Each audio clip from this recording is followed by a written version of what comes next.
Hello, my name is Sophia. Good news sa inyo ha. This is Bracelet of Life.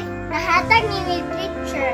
Ako itutlo ninyo unsa ni color sa direa.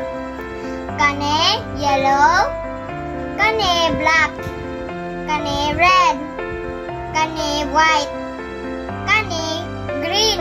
So, ang sabot ane sa rainbow kay Bracelet of Life. Kasabot na niyo? So, aning colors, why na mga colors dire? Mao ni sabot na Bracelet of Life kanang mao tong start na silang Adan and Eva kani kaning gold mao ni ang heaven. At to gihimo ni Ginoo ang Adan and Eva kay natuo pa nilang Adan ug Eva sa Ginoo para na daghan mga prutas daraa para bawal isa makaon nila. Ang fruit na bawal nila makaon katong good and evil, bawal na makaon dapat kay ang giatuan na sin kaning black mo ni sin kanang sala.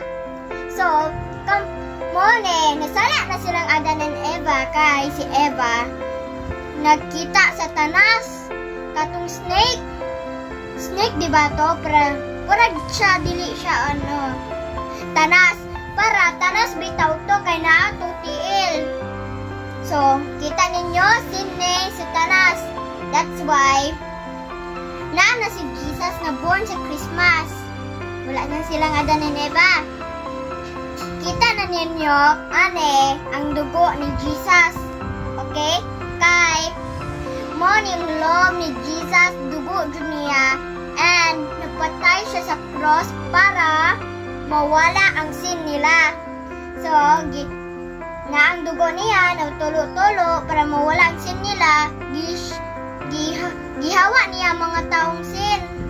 That's why, mabutan dapat dapat dili isog. And then secondly, kanatulo ng dugo ni Jesus na isa pa. Ang puti kay limpyo. Purity ne. So, katong ang heart na to na mga sin na na black and then nasala para nakuha na ni Jesus, that means limpyo na tong heart. Okay? And then, pag limpyo sa atong heart, nag-grow ta. Kaya naampo ta. And then, na-read the Bible. That means, kaning green, na-happen. Para sa mga trees, nag-grow na. That means, kami. Nag-grow man po ta. Para sa atong edad. 1, 2, 3. Anak. So, na morning grow, na ka mag-read ka Bible every day. And then, pray. That means mag-grow ka. Mana, thank you.